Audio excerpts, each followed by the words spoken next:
Sure, it seems like a good thing, unless I guess you're a Dow Chemical stockholder and you're expecting the $20 billion to go towards a dividend to come back to you or to come to buy some new chemical plant, and it's going to these people that, at least at this point, aren't able to get any money. I mean, I would see, you could see how they could be upset about that, right? We were confused. As kids, we learned that it was bad to do something bad. And if you did something good, you got a reward.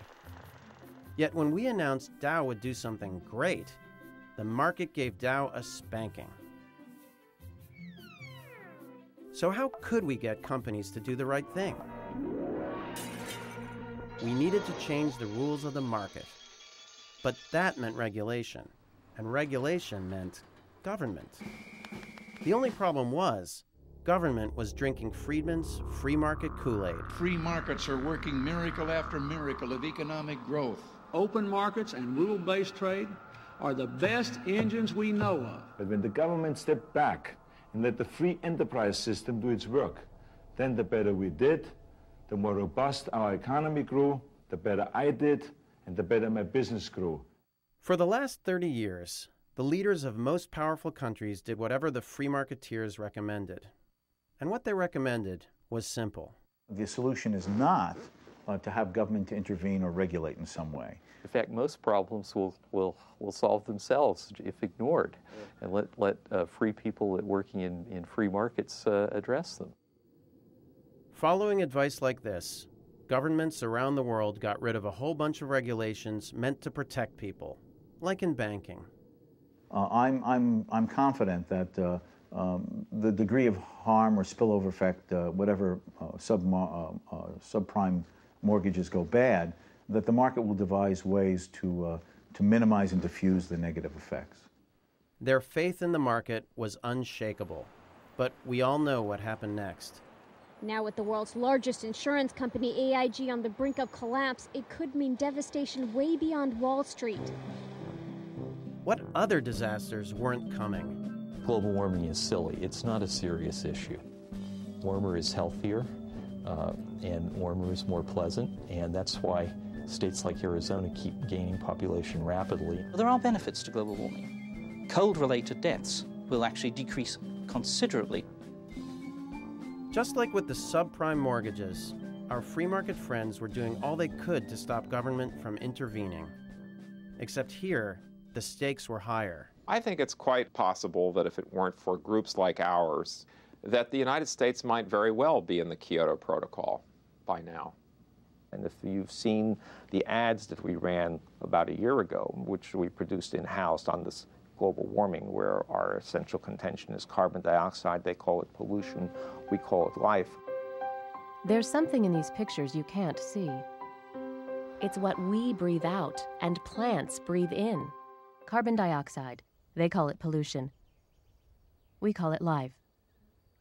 We got lots of hate mail. 2 senators this past fall sent a letter to ExxonMobil calling on it to stop funding CEI.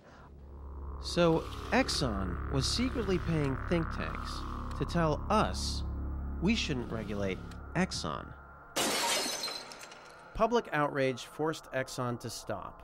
In fact, ExxonMobil didn't fund us at all this past year. That was great, but Exxon had other ways to influence policy. Like this guy, Lee Raymond. He's a trustee of one of the key free market think tanks. He also used to be Exxon's CEO, and the year he left that job, he became an official advisor to the U.S. government on energy matters. This was scary.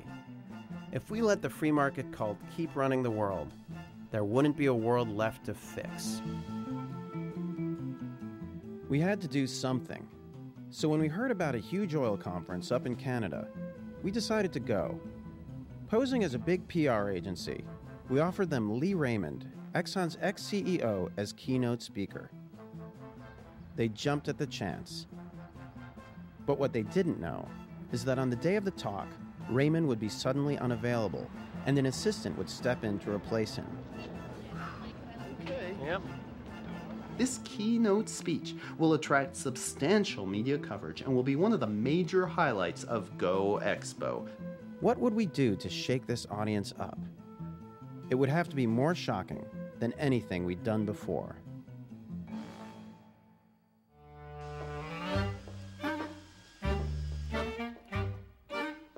If there's one thing that's going to be abundant in the world to come, what with climate change and all that, it's people, dead people.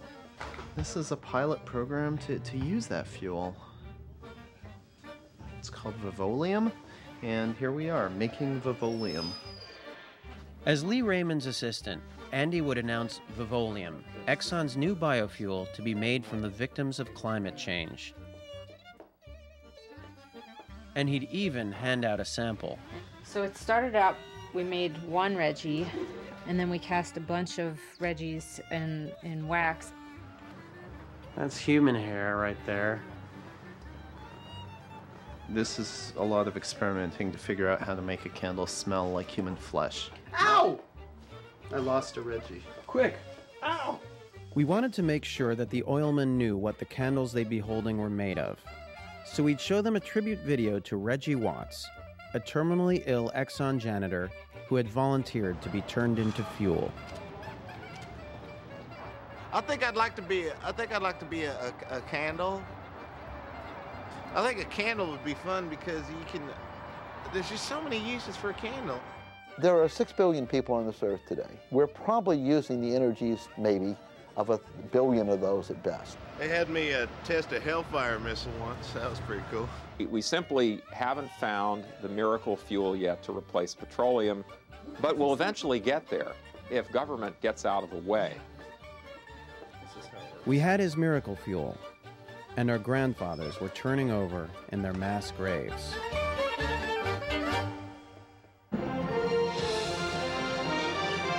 CTV News with Barb Higgins and Daryl Chance.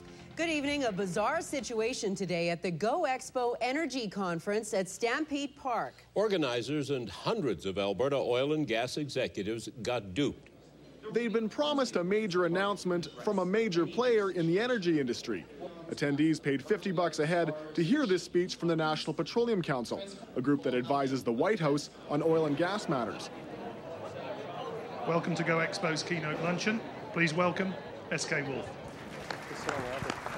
First, I need to say how wonderful it is to see on all the faces here today the childlike exuberance of a great industry in full flower. And why not? Without oil, at least 4 billion people would starve, and starving would become the new black. But I'm not here today to pat us all on the back. I'm here to speak of Plan Bs. As Andy began outlining Exxon's tough solution to climate change, 10 volunteers passed out 300 human flesh candles. This vigil would be like no other. Who first had the idea to use the oil of a recently living animal to light his or her house? Even today, Shetland Islanders cut the heads off their puffins and put wicks in the stumps to make candles. We at Exxon firmly believe that a free market will, if left to its own devices, always find solutions to the dilemmas that humanity faces. We're calling our new technology Vivolium. As Andy began to describe Exxon's new biofuel, the candles were lit. A strange odor rose into the air. What you see here is an artist's rendition of an advanced, large